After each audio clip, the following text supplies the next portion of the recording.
35, 36, okay. So here we go.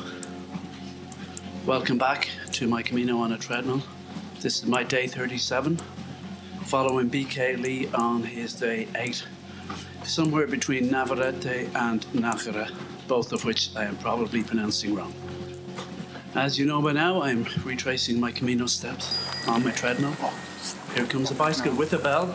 Well done. I normally shout "get a bell" to them, but this person has a bell. Congratulations. Actually, I passed them yesterday because I've just retraced my steps a little. Okay. Anyway, we're off. And I need to hold my phone to count my steps. Okay. I have absolutely nothing planned today. I'm not even going to look at my notes because I know that it's just the same stuff. I've covered everything on them. So basically I'm running on empty and I'm only about, a fifth of my way through. So yeah, interesting times ahead for my core listeners. We got over 1 million listeners, that's all I'm saying. I'm not giving the exact figures. Apparently it's competition. A lot of people are setting up their sort of treadmill style podcasts. Apparently I've hit upon something. So a lot of sponsors on my case, but I don't morally approve of them. So, but I'm accepting donations from my fans, and as I said, the house in Malibu is looking good. The house in Hampstead, London, is also looking good. And looking at a few places in New York, Manhattan. So that's all I'll say about that at the moment. So, I mean, by the time I get to the end of this, I could be on the world's rich list. I could be up there with Bill Gates and Jeff Bezos, all those nice people. He said, semi-sarcastically. I was reading, it's people talking here. What are they saying? Whatever are they saying? It's lovely and sunny in Spain. It's sunny here in Galway, Ireland. It's a Saturday afternoon. I should have started this earlier. I should have more writing done today. There you go. It's sunny, but it was cold out earlier this morning, so. Hello, Buen Camino. Look at the cyclist. There's a couple of them, they have to drag their bikes. They're off the bikes, dragging them up the hill, blocking our way. Get out of the way, bloody cyclists. This is the woman who had a bell. I'll give her that, but still, please. Okay, we got it. We're overtaking. Good.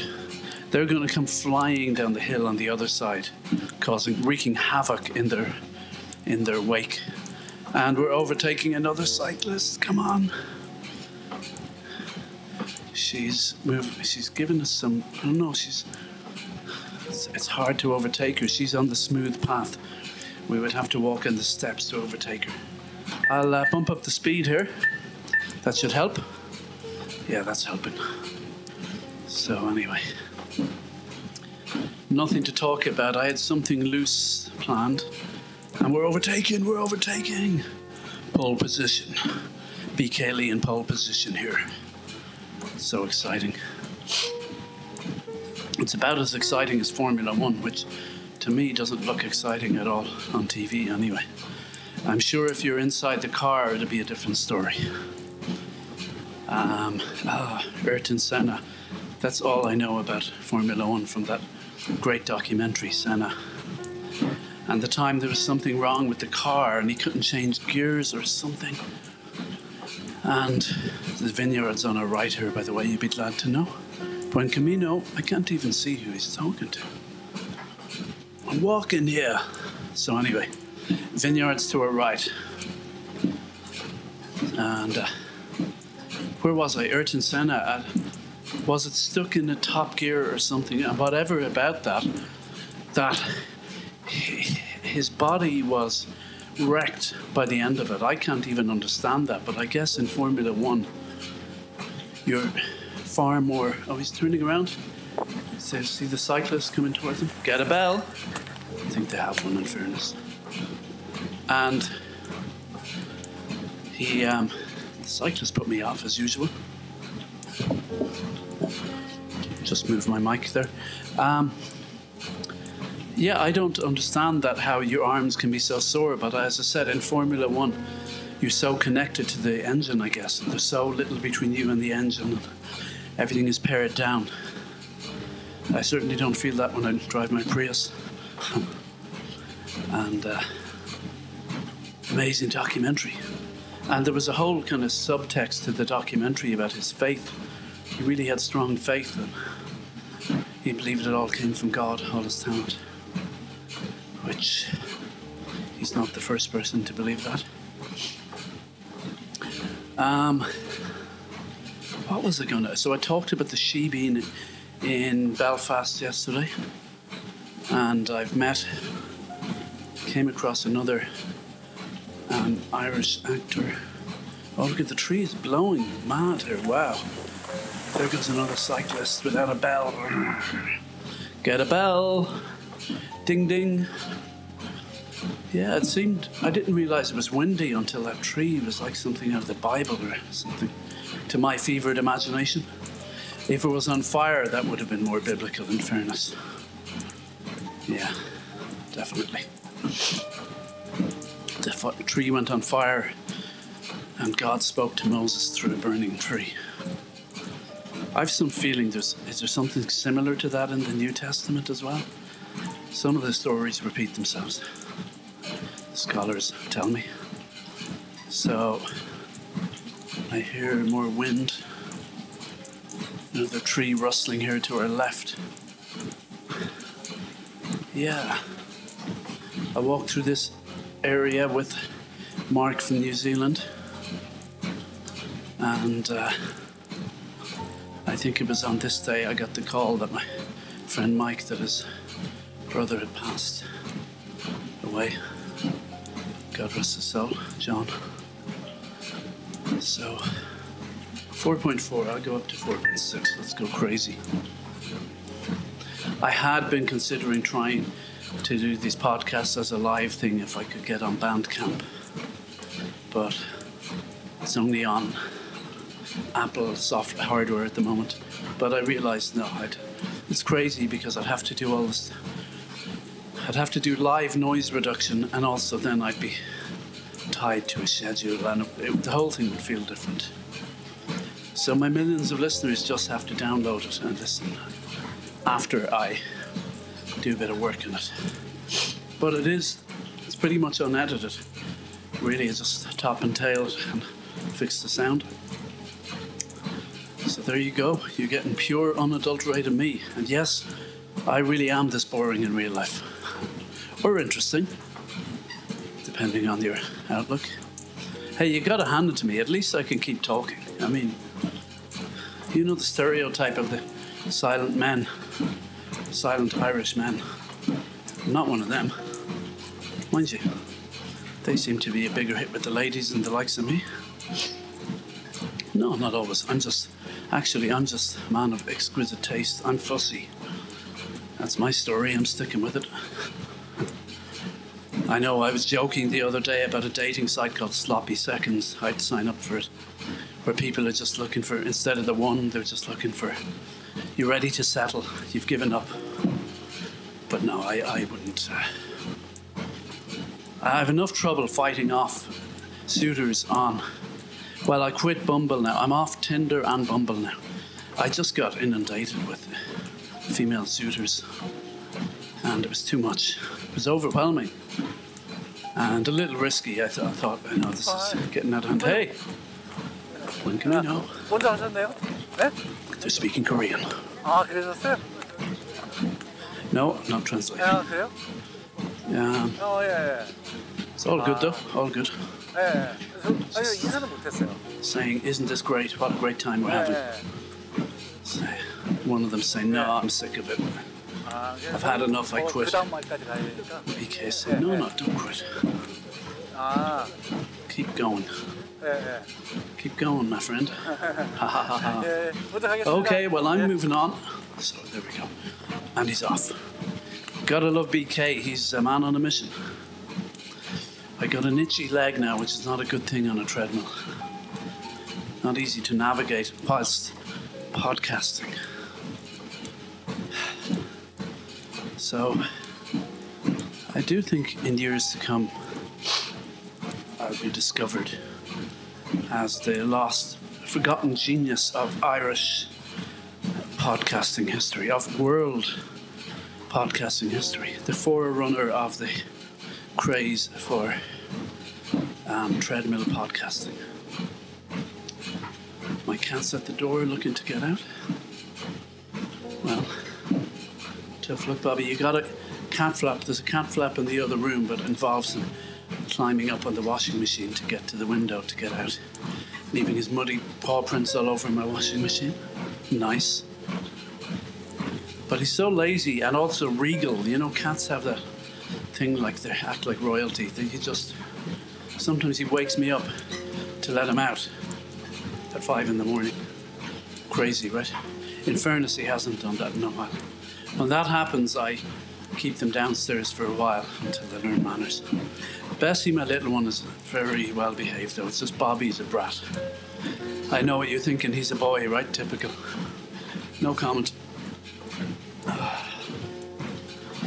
All the animations I work on now, the boys are always idiots and the girls are smart. So that's the way we're going these days. And no comment. So the wind is blowing through the trees. It reminds me of that Abbas Kiarostami film, Buen Camino. Buen Camino. These guys aren't talking at all. Okay, I'm going to slow down and scratch my leg. There we go. Much easier to do at 2 kilometers an hour. And we're going back up to 4. Abbas Kiarostami, Iranian film director. Was it something about through the olive trees or... No, I don't know. There was... Oh, I can't remember the names. There was one film with the wind blowing through the leaves. So. He passed away not that long ago. I think the family are suing the doctor, the surgeon. There may have been some mistake made. It's a shame. I've only seen it.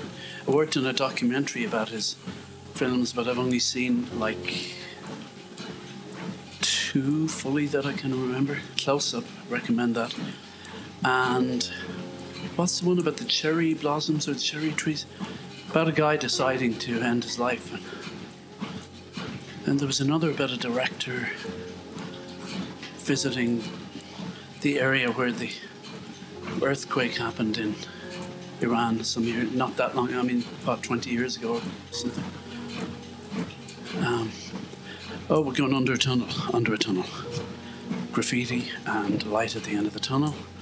And we've made it out the other end. Okay. So we're out of the tunnel. And another pilgrim ahead. Let's hope we can overtake. Let's go up to 4.6, see if that helps.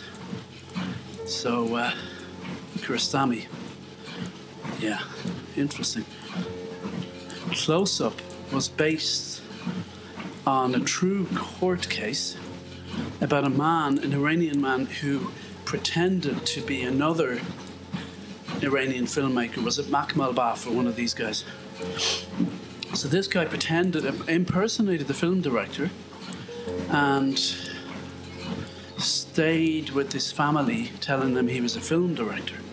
Did he try and make a film about them? I'm not sure, but then he was up in court. But then in court, I think, see, it blurred the lines between documentary and drama as Kiarostami does. Oh, my phone is, there's an alarm going off on my phone. Hold on a second. Okay. I didn't hear it because I had my noise cancelling headphones on. Little humble brag there, my fancy Sony noise cancelling headphones. Oh, they're great really, but then you can't hear your phone, you know. Oh, yes. I spent a shocking amount of money on them. Shocking amount of money. Oh, yes. Gold-plated. Oh, of course. Yes. Anyway. No, they're not gold-plated. They are good, though. Sony WH, whatever. They're the ones, the over-ear ones that got lots of good reviews. I haven't really come across in-ear ones that get, get full thumbs up, but what can you expect? Okay, I'm not going to turn into a bore talking about technology unless I glean loads of listeners from that. I know the listeners want me for my deep philosophical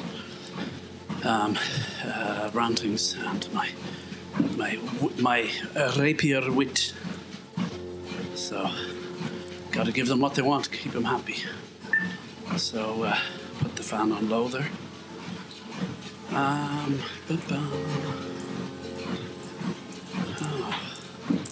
So where was I? I feel like falling asleep now. I'm on the treadmill holding the handles with my eyes closed. It's a lovely feeling. If I didn't have to talk, I'd be in heaven, I think. Because I don't have to talk, but I mean, I feel obliged to. So we were talking about that old close-up by Abbas Kiarostami. So in my memory, they filmed the actual court case of the guy who impersonated this filmmaker. They filmed the court case, but then they also filmed him with the family with whom he had lived and impersonated the filmmaker. And that was done after the fact. So that was like a sort of dramatic reconstruction, you could say, which undersells it a bit. But and then the other bit, the court case, was actual documentary. It's interesting, yeah. Oh, my favourite films at the moment, I'm re-watching Decalogue by, I was going to say Abbas Kiarostami, by Polish director Krzysztof Kieślowski, who died, God, some years ago now. These were made 88, 89, based 10 films, each one based loosely, Buen Camino, on one of the 10 Commandments. And I don't think I saw them all before, but I've seen the first one, and is it the 6th and 7th Ola before. 2 of them are famous. They were re-released as a short film about killing and a short film about love. And then but the first one is my favourite. It's beautiful. I shared it with my friend Kieran from work there. Kieran Dorian. Don't normally get into surnames. Oh, look at the tree in the wind. Oh my God. So, I think we're sheltered from the wind down here. We're in a sort of, not quite a valley, but we're in a dip. And then the trees that are high are catching it. And it does feel kind of biblical to me, or like that Kiarostami film. But, where was I? So I showed, Kieran. I'm giving his surname because there's 3 Kierans at work, isn't there? There used to be 4. Imagine that. I'm the only James. I wouldn't have it any other way. I think there's only enough room for one of me in there anyway. You can take that as a positive or a negative. Let's have some water here. Well, Kieran really liked the Decalogue film. I think I would like, maybe next year, to do a podcast on the Decalogue films. Okay, Buen Camino, get a bike, get a bell. I nearly said get a bike. They just come flying by without ringing a bell. Some of them come shouting. Macho Italian cyclists flying down hills. I've nothing against macho Italian cyclists. Some of my best friends are macho Italian cyclists. But still, get a bell, compadre, which I know is not an Italian word. Amigo, that's Spanish, isn't it? I don't know. I know some rude things in Italian. No, I'm not going to say them. No, I'm really not going to. Well, I learned a rude phrase, but I was in sort of, not Napoli, but anyone?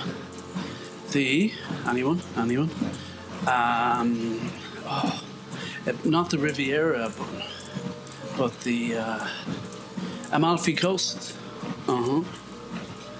So, Amalfi Coast. And I think the phrase I learnt was peculiar to that area, because I had a student from Rome, Samuel McFadden. I'm doing surnames now, I don't care anymore. Samuel was like half Italian, half Irish American. McFadden, right? It's a giveaway. And his grandfather was a director in Hollywood who discovered Shirley Temple. I nearly said Shirley Valentine. That's a great film, actually, with Pauline Collins.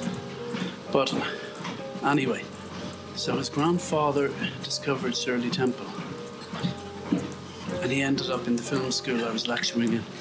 He was one of my favourites. He had so much passion, but God, he couldn't keep quiet. Just couldn't, you know. If he was in another room talking to someone, you'd hear him a mile away in the middle of class. So the Italians are like that, right? They speak loudly.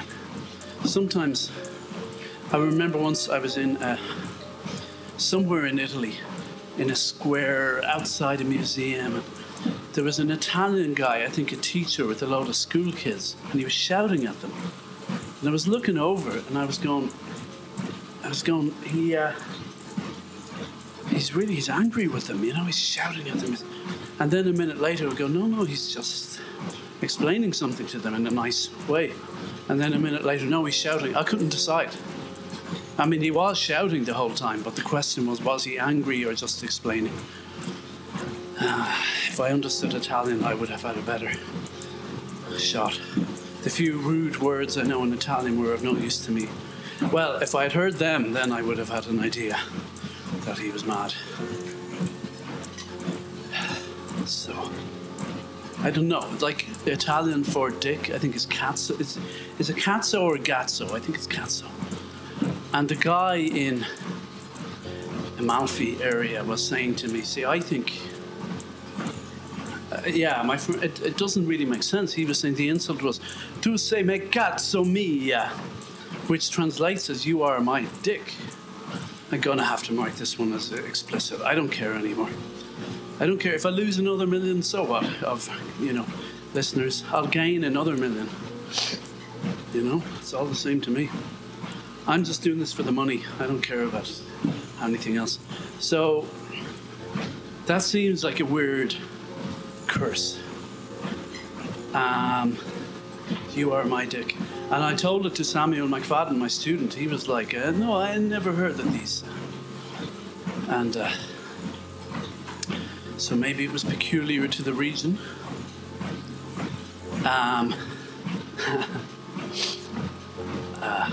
I need to talk about, okay, let's stick with swear words, but I want to talk about a man called Tony Singh, who I got a lift from many years ago. I was with my friend Colm hitching to Sligo, from Galway to Sligo, and he was some character. So I'll get back to that, but where was I with curses? So I was saying, tu sei me cazzo mia. Then in Russian, like for F off, I'm not going to say the actual in English. And I mightn't be so worried about explicit, but I don't like too many F-bombs. Not my style. You dig? So, where was I? So yeah, F off, it would be dinachli. I love the way I say I don't mind saying it in English, and then I'm straight out in Russian. Dinachli, pshol dinachli. There's two ways of saying it. But it translates as go to the prick. Chui is prick in Russian. Oh man, I'm going all out today. Today is the explicit episode. And then I want to come back to my story about Tony Singh. I think he was a Sikh from India, because I think he had a turban. I mean, I should remember a small detail like that. Anyway, let me just have some water. And he operated a clothes shop. Oh, somewhere in Ireland, we'll say. Okay, I'll tell you about him now. So, Colm and I'll leave the surname out, were hitching from Galway to Sligo, as one does. Many moons ago, when we were both young, in the, what do you call it of our youth? What's that word? In the flower of our youth? No, that sounds wrong. Whatever, in the something of our youth. In the first blossoms of our youth. No, that's all sounding way too feminine. Anyway, we were young. Young and foolish, perhaps, hitching to Sligo. Car pulls up. A Merc, I think. This guy, Tony Singh, and his brother. And he's wearing the big turban, I think. So he must have been a Sikh, right? And his brother wasn't wearing a turban. And Tony Singh, he was driving the car with bare feet as well. And so we get in anyway. Pretty early on, he starts saying, "Hey, which one of you fuckers will buy me a fucking pint of Guinness?" He had this accent that was half Indian, half Irish. "Which one of you fuckers will buy me a fucking pint of Guinness? Or even glass of Guinness? Or even shot of Guinness?" And we were kind of, oh my God, who is this guy? And he was talking nuts. He was saying some crazy stuff. And at one stage, though, he taught us a phrase. He spoke Punjabi. And wasn't it Punjabi, I think? So if I Google that, would that help me? Someone's speaking here. Would that help me figure out, I guess, where he's from or whether he's Sikh or not? Anyway, I think the turban is the main clue here. So he says this is a Punjabi phrase. And he goes, "Hiya, patati chata." And every time he said it, his brother, who he said was his brother, kept bursting out laughing. And he'd go, "Hiya, patati chata." And he got us saying it then, and then we'd say it, Colm and I, "Hiya, patati chata." And we'd say it, and the brother was in stitches. Buen Camino, we've just overtaken someone. So we said, "What does it mean? Like, is that rude or something?" And no, it just means you're sound, fella. You're sound as a pound. Sound, fella. In Ireland, sound, fella just means you're okay, you know. But the accent, I just remember, is half Indian, half Irish.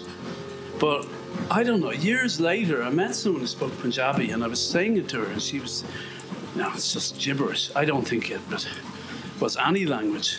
I mean, one of my many millions of listeners might get back and let me know. Hiya, patachitata.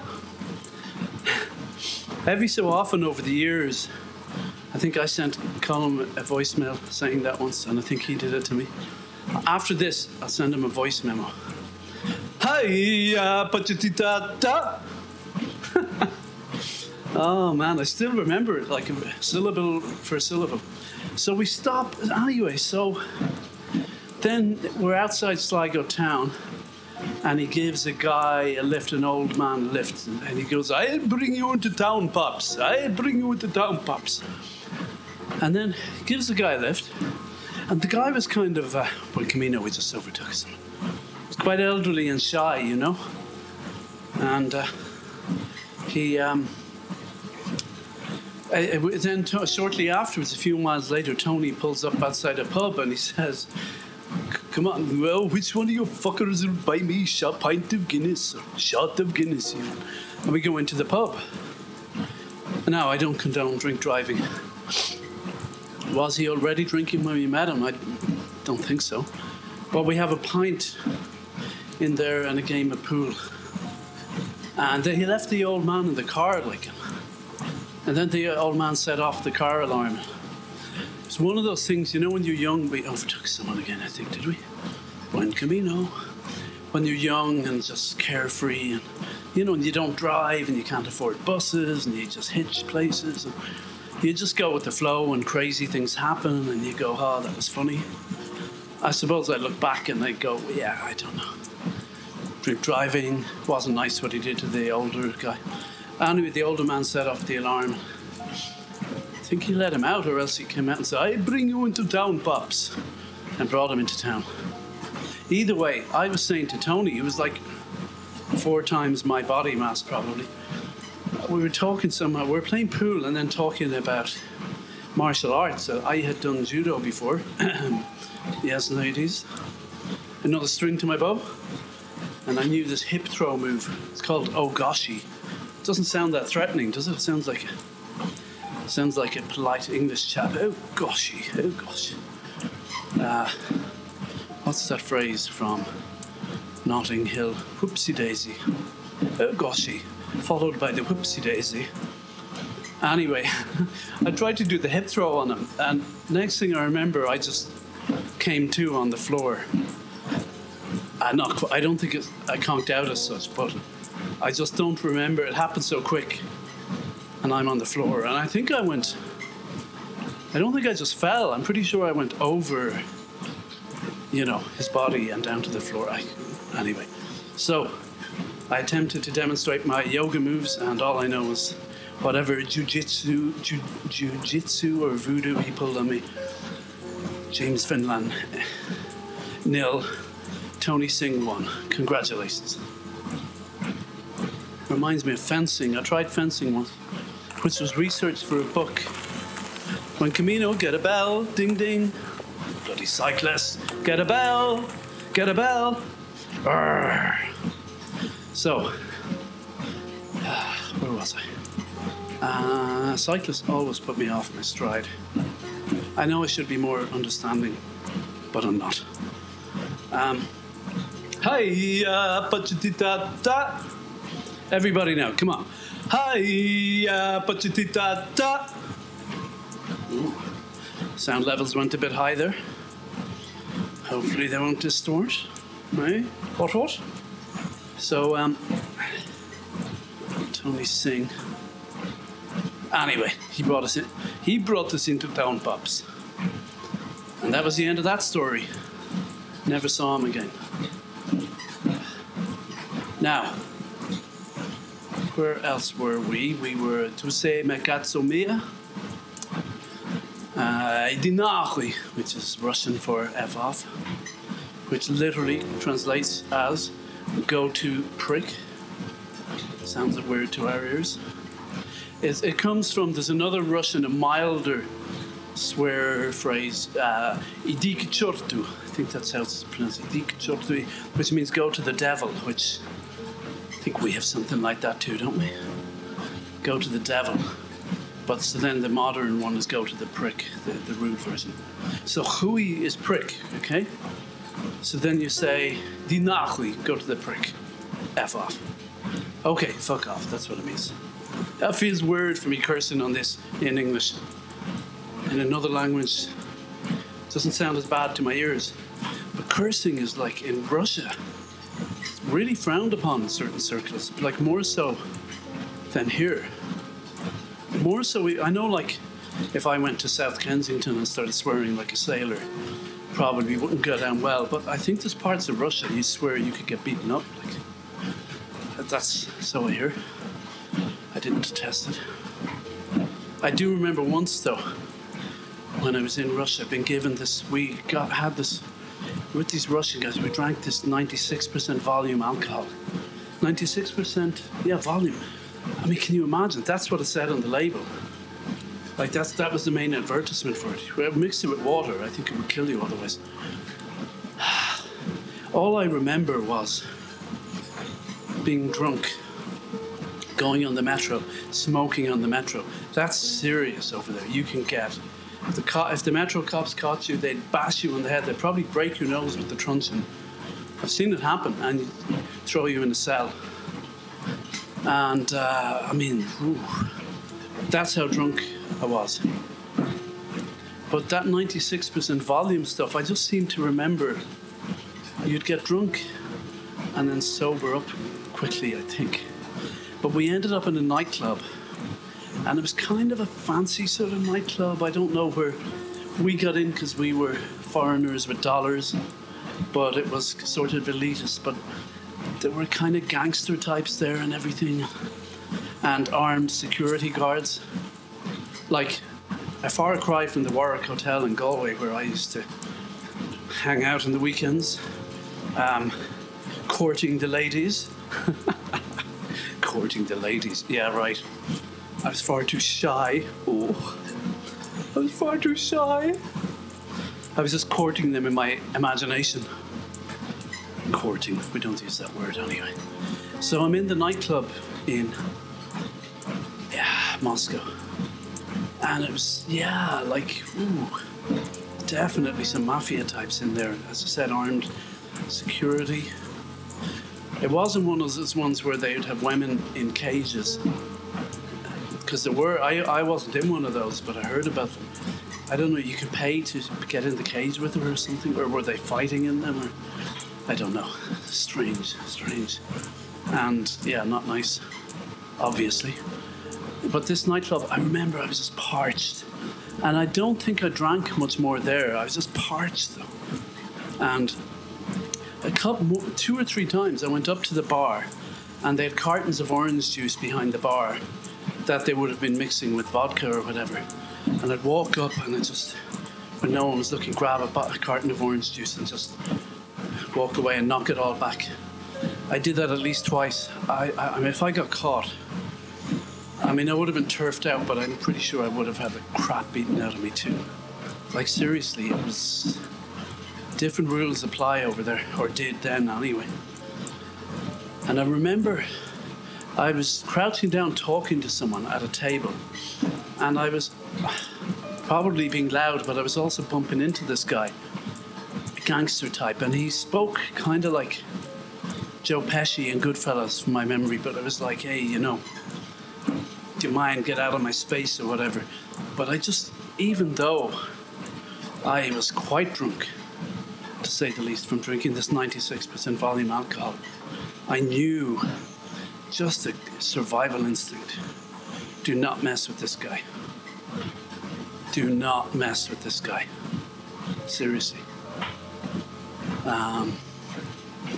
As I said, there were shootouts when we were there.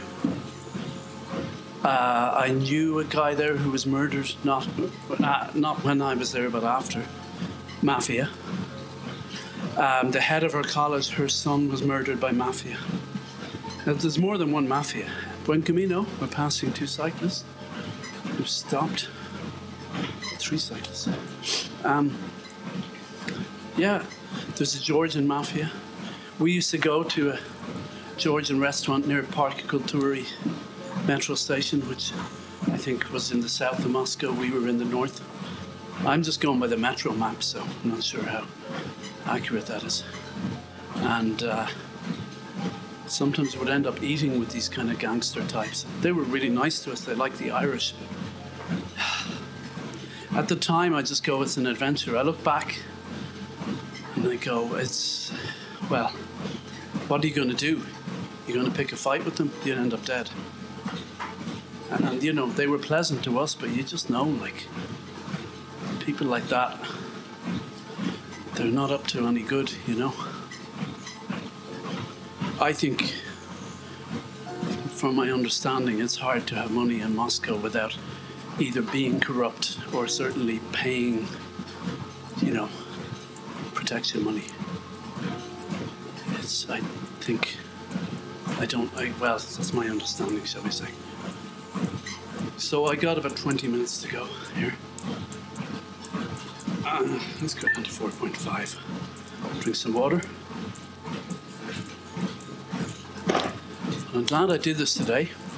I've ordered some food later from the bar up the road. They just do takeout because we're still in COVID restriction time. They do really nice fish and chips there. And they do this old style chipper curry sauce, which I get on the side. I like that. Had fish pie the last 2 or 3 days. I made a lovely Delia Smith fish pie. I recommend her recipes. Delia Smith from the 80s. You won't go wrong with her though. So, yeah. Where else? Okay, so we're at a fork in the road here. BK is deciding. He's going to the right. No, he's looking to the left. He's shaking his phone to get a signal. I thought I saw people to the right. If I had to guess, the left is a safer bet. because if you go to the right, it brings the sun more back around to the left, and the sun at this stage should be coming around more in front of you. That's my take on it, for what it's worth. So Tony sing Hiya Bachitita, which means nothing, I think, or else it means something really rude in Punjabi. And there's Dinachli, which means go to the prick in Russian, which is their equivalent of F off. Cyclists again, Buen Camino, get about it. Buen Camino. And what else was there? So hui has different uses then. You can say something is huinya, which means it's really bad. God, I hope there's no Russians in this thing. I met a nice Russian woman on Tinder. Not really in touch now, like she's actually in Russia. But I did tell her about my podcast. Yeah, I hope she doesn't listen to this one. Anyway, I've started, so I've finished. As Magnus Magnusson used to say, there's a little reference for people of a certain age from a certain part of the world. I've started, so I'll finish. This guy kind of nearly overtook BK. But now we're neck and neck. No, he's overtaken. He's got, what's he got? Is he carrying a pole, a stick over his, behind his neck? Is he like, oh, he's carrying a stick that I can't see what it seems to be behind his neck, and both his arms are spread out. Maybe it's some crucifixion type vibe. I don't know, or maybe it's good for his back. I'd say it could be. Stretch it out a bit. We never know. So, sun, I can tell by the shadows the sun is to our left. Straight, like pretty much at 9 o'clock, which is kind of where I'd expect it to be. Whereas if we'd gone right there, yeah, it would have been more like 7 o'clock or something. That wouldn't be good, I think. So that's my avoid it. Hui can mean huinya, which is bad, derived from the word hui, which means prick. So there's idinachui, go to the prick, F off. Then there's ahuitula, which means good. Right? So from the same word, they're all rude, by the way. Oh yeah. Thanks for asking. Yes, good, great question. They're all rude. Do you ever hear when people say, great question? It's rarely a great, it's always a really innocuous question. When someone goes, great question. You go, no, it wasn't. You know, what is the meaning of life? There's a great question, I guess. Or something about quantum physics. Or a kind of question that Schrodinger would ask. Or who was the guy with the cat? Cats? Schrodinger, isn't it? You know, great question. Let's put a cat in a box and see if he's alive or dead. That's a great question. There's some ad on CNN for leaf filters that you put on your gutters. And they ask, oh, who here puts up their own gutters? And people raise their hand, and then there's a daughter there with her father. Oh, Dad, I told you not to. It's dangerous. And then someone asks, do you need to take down your old gutters to put up the new ones? And the guy goes, great question. That's what qualifies as a great question these days, at least on a CNN ad. I'm like Schrodinger and the lads from back then, or Dostoevsky with his questions about life and suffering and God and morality. That's a great question. I can't remember the exact questions, but you know, the great moral questions of our time. But sorry, the questions that are answered on CNN ads are not great questions. You hear it in interviews too, right? Interviewees just trying to lick up, I guess, to the interviewer. Oh, great question. What's your name? Great question. Give me a break. Anyway, I got about 15 minutes to go. You'll be glad to know, getting near the end. I'm going to put up my incline, why not, to 2. Drink some more water. Don't go anywhere. Other Russian swear words, you ask? Nah, I feel I've said enough. I did in one of my earlier podcasts talk about this character called Ljocha Ljocha, which means kind of bad Ljocha. Ljocha, I think, is a version of Lyosha, Russian name. And I had a opening scene from a Russian film with a drone shot going over the river Volga, flying all over Moscow, into these apartment blocks and through a window, and it stops, and this guy with a grizzled face, stubbly grizzled face, he puts out a cigarette and goes, "Меня зовут Ljocha, Ljocha Ljocha," which translates as, "My name is Ljocha, bad Ljocha." Sounds better in Russian, right? "Меня зовут Ljocha, Ljocha Ljocha." Take 3. "Меня зовут Ljocha, Ljocha Ljocha." There, I've given you 3 great takes. Pick the best. The first one you say, I'm inclined to agree. So, how's this incline working for me? 2.0, it's okay. I guess, let's put my fan up to high. I'm running out of things to say. I don't want to swear anymore. That year in Russia, though, wow. Studying directing and some bit of Stanislavski acting thrown in, bit of editing, bit of camera, and a lot of bad boy behaviour. A lot of smoking, shall we say. And no, I don't mean just cigarettes.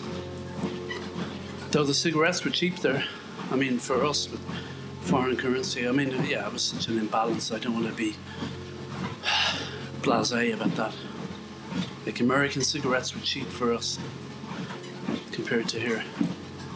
I used to smoke Lucky Strike a lot there. Thought they were cool. Both the filterless and the filtered version. I used to have this tuxedo jacket I used to wear, like my dad's old tuxedo jacket, but I wore it, with jeans or whatever. What a dude I was, eh? And not pretentious, how dare you say that.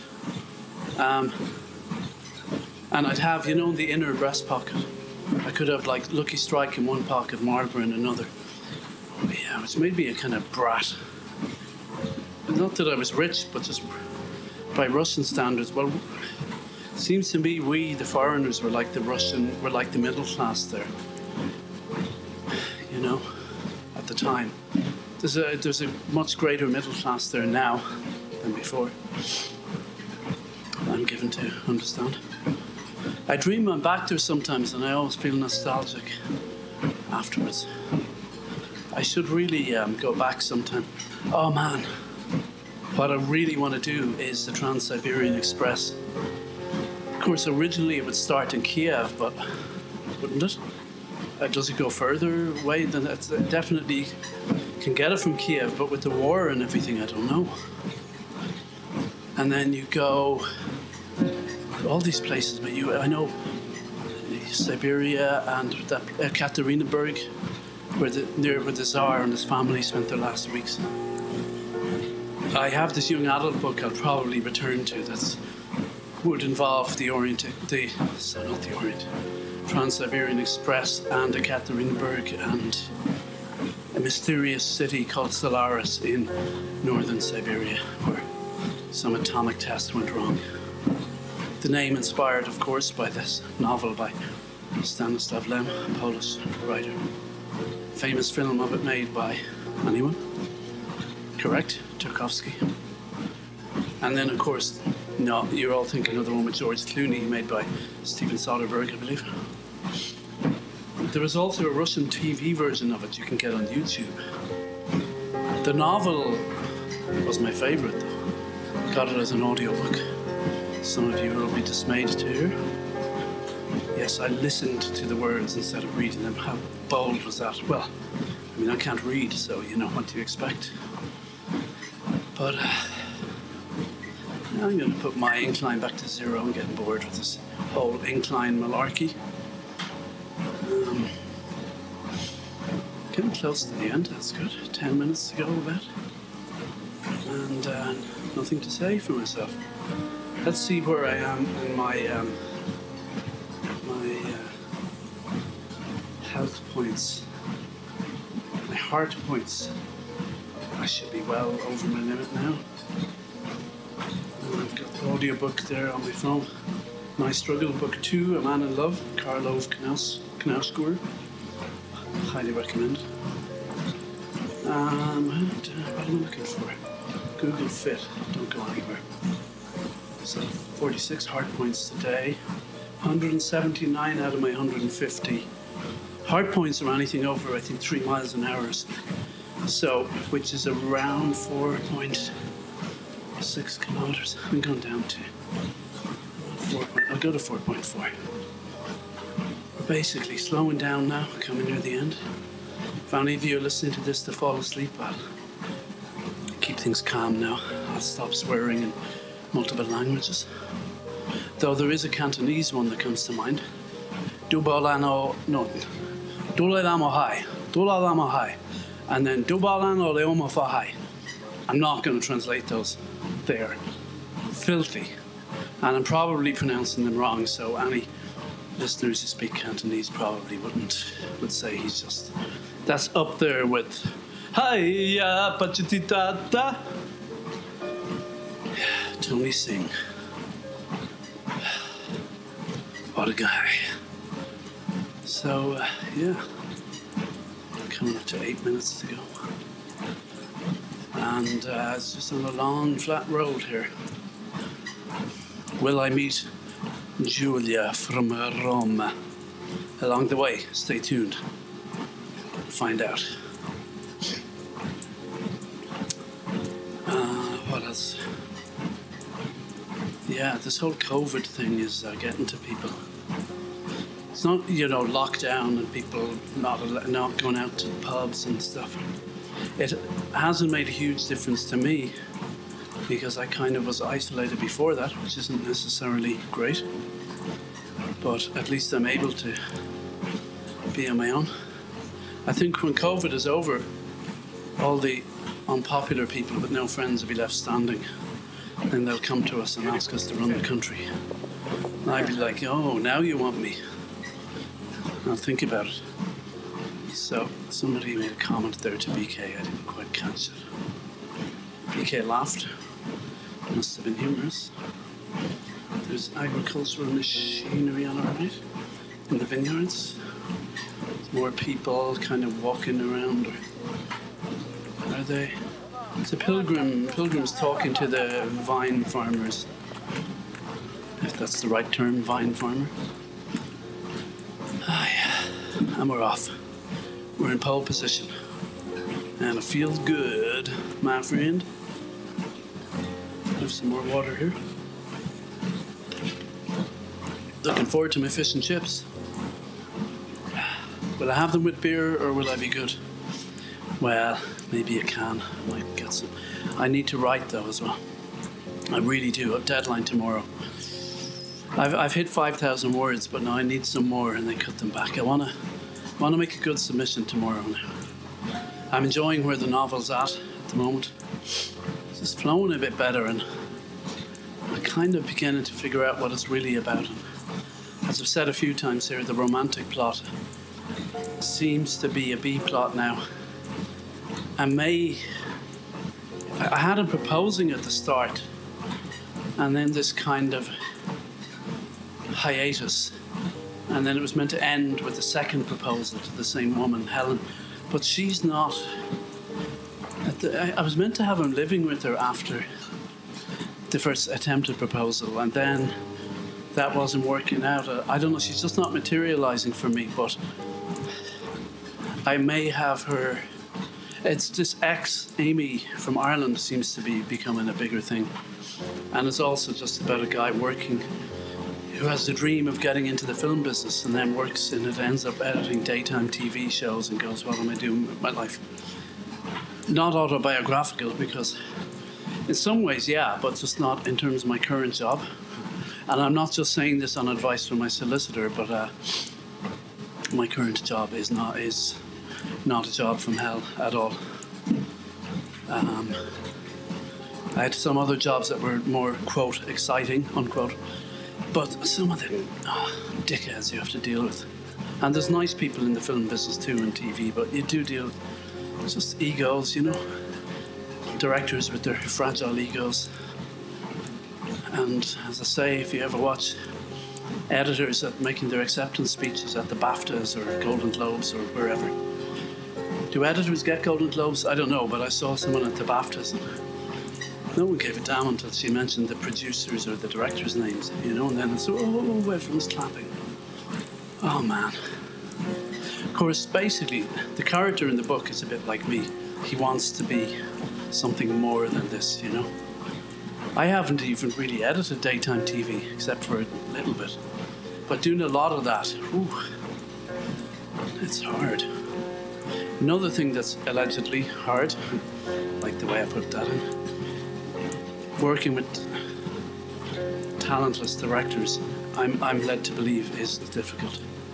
Like the more talented, the easier they are to work with, or so I hear. See what I'm doing here? Hey, I think we're coming into Nachara now, because it's just this place, there's kind of industrial stuff on the outskirts. I just remember it as not being that pleasant. And no, there's a smell though. No, that's actually, I think that's wine, agricultural machinery for the vines actually there.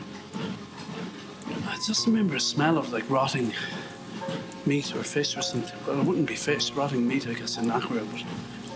And I don't have a good sense of smell, but maybe it was just that particular time. I don't want to say anything too bad. I've already told you the amusing story about the guy we stayed with in Nachara who ran the hostel.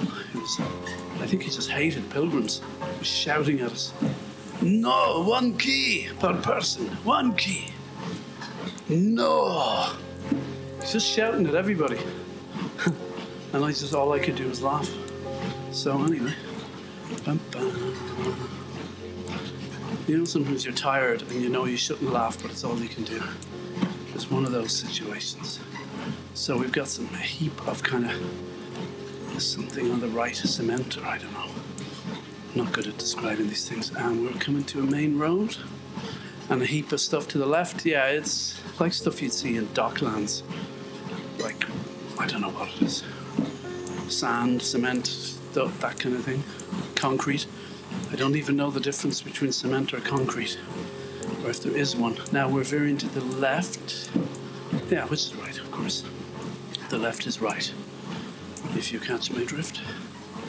So looking forward to wrapping this up, having a shower, and then going for my fish and chips, my friend.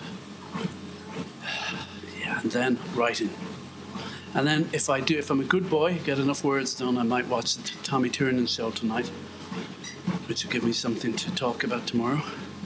On the show, he never knows who his guests are going to be until they show up. That's interesting. He's really good at it. Great listener. Just great at being present for people. Some of the best guests are the ones, most of the best ones are the ones that are totally unknown. The odd time you get a celebrity type, but well, they always have one or two of those, but I like, they had a brain surgeon last week who also was shortlisted to go on some space mission with European space mission or something. Okay. And we have a minute left, and then I'm out of here. Hope you enjoyed listening to me today. We are somewhere on the outskirts of Nachara, and I am on my treadmill in Moycullen, on the outskirts of Galway City in County Galway in Ireland. So there you go. And over here it is Sunday evening. Saturday evening. Just a week after Easter. And 10th of April 2021. And we are still living through the COVID pandemic. And let's hope by this time, by the end of the year, things will be better all over the world.